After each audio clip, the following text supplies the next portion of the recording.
자, 마지막으로 이번 주에 또 한 번 충격을 줬던 소식 한 번 더 짚어보도록 하겠습니다. 정치인을 대상으로 한 피습 사건이 또 일어났었죠. 국민의힘 배현진 의원이 10대인 중학생으로부터 머리에 돌덩이로 공격을 받은 건데요. 먼저 준비된 영상부터 보고 오시겠습니다.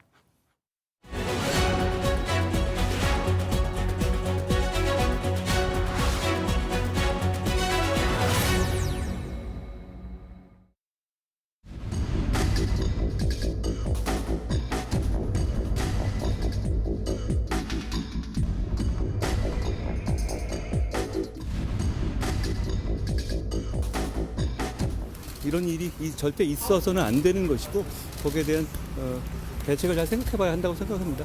경위가 잘 제대로 수사되고 신속하게 수사되고 거기에 따르는 엄벌을 해야 되는 건 당연한 것이고.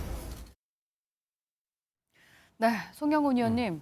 의원님도 많이 놀라셨죠, 얘기 듣고. 굉장히 충격적입니다. 예, 배현진 의원이 오늘 오후 한 12시 정도에 퇴원을 했다라는 소식이 전해지고 있던데 다행이에요. 지금은 좀 괜찮아진 건가요? 뭐 어느 정도 그래도 그 댁에 돌아가실 정도는 됐으니까 퇴원을 하셨을 거라고 보고요. 어쨌든 예. 빨리 쾌유하고 안정되시기를 빕니다. 네. 그래서 사건이 이제 굉장히 충격적인데요. 그 범인이 일단 우발적으로 범행을 했다고 주장하는데 네. 저는 이제 그런 주장은 좀 믿기 어려운 것 같습니다. 뭐 현장을 한두 시간 전부터 배회했다는 얘기도 있고 네. 또 30분 정도 현장에 머물렀다는 얘기도 있고 네. 그다음에 그 복장을 보면 이제 모자를 쓰고 마스크를 쓰고 얼굴을 가렸잖아요. 네. 그다음에 범행 도구를 처음부터 소지하고 있었고 네. 그다음에 국민의힘 배현진 의원이냐고 묻고 범행을 저질렀기 때문에 우발적인 범행이라고 보기는 좀 어려운 것 같고 이 범행 동기에 대해서는 뭐 그 범인의 휴대전화를 포렌식한다든가 해서 네. 좀 철저한 동기와 배경을 규명할 필요가 있어 보입니다. 네. 지금 뭐 수사가 진행 중이라 뭐 단언하기 굉장히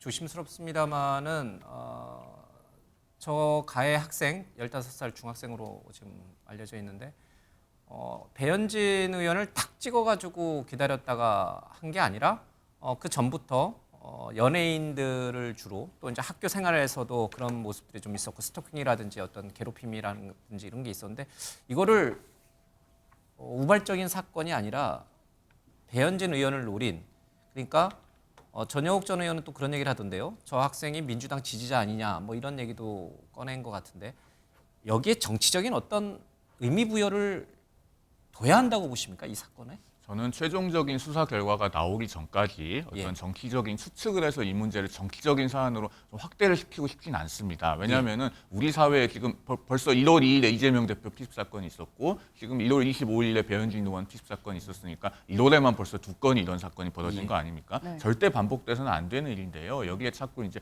확인되지 않은 어떤 정치적인 동기를 가공해서 이야기를 하게 되면요. 이게 우리 사회의 어떤 그 극도의 증오와 불신, 갈등 이런 걸 정치권이 만들어낸. 그렇습니다. 조장할 우려가 있어서요. 저는 그 부분에 대해서는 좀 조심스럽고요. 이거는 우리 정치권 스스로가 먼저 돌아보는 게 선행되어야 되겠죠. 그러니까 그동안에 얼마나 그 상대방을 혐오하고 저주하는 그런 막말들을 많이 해왔는지 먼저 돌아보고 저는 이번 사건을 계기로 해서 여야가 그 혐오 발언 근절 공동선언 이런 거라도 한번 좀 하고 그다음에 또 여야 각 당내에서 과격한 발언을 하시는 분들 좀 적극적으로 징계를 주고 퇴출시키고 이런 작업들을 좀 해야 된다고 생각합니다. 민주당도 이 사건이 벌어진 어떤 여러 가지 원인 배경 중에 지난번 이재명 대표 피습 사건의 어떤 수사를 철저하게 못해서 그런 거다라는 식의 논평이 좀 나왔는데 우리 한민수 대변인이 논평한 건 아니에요, 그렇죠? 예.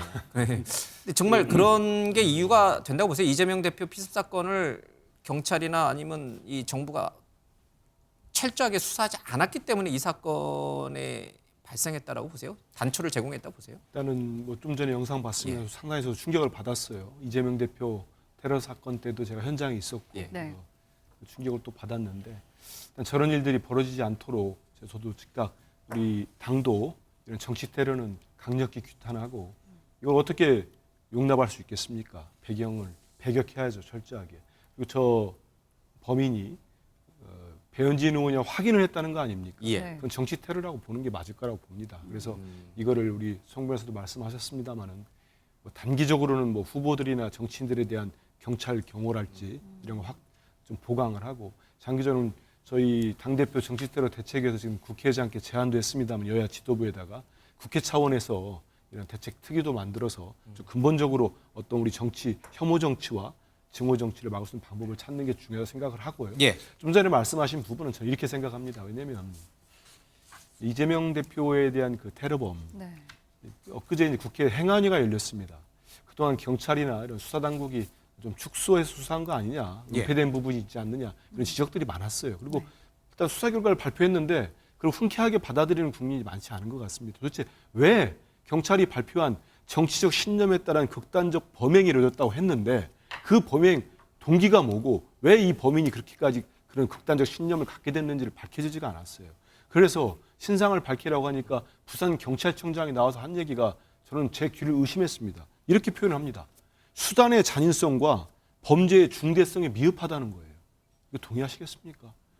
등산용 칼을 구입해가지고 양쪽에 날을 갈아서 검을 만들었습니다. 이게 수단의 잔인성이 없습니까? 제1야당 대표를 백주 대낮에 목을 참 말씀드리기도 곤란합니다만은 목을 겨냥해가지고 본인이 밝혔습니다. 알겠습니다. 살인하겠다고. 저는 이런 부분들이 정말 경찰은 지금이라도 전면적인 재수사는 필요하다 이런 생각을 갖고 있습니다. 네, 뭐 습격범의 진술대로 이게 우발적 범행이었을지 아니면 계획적인 범행이었을지 경찰 수사를 좀 더 지켜보기로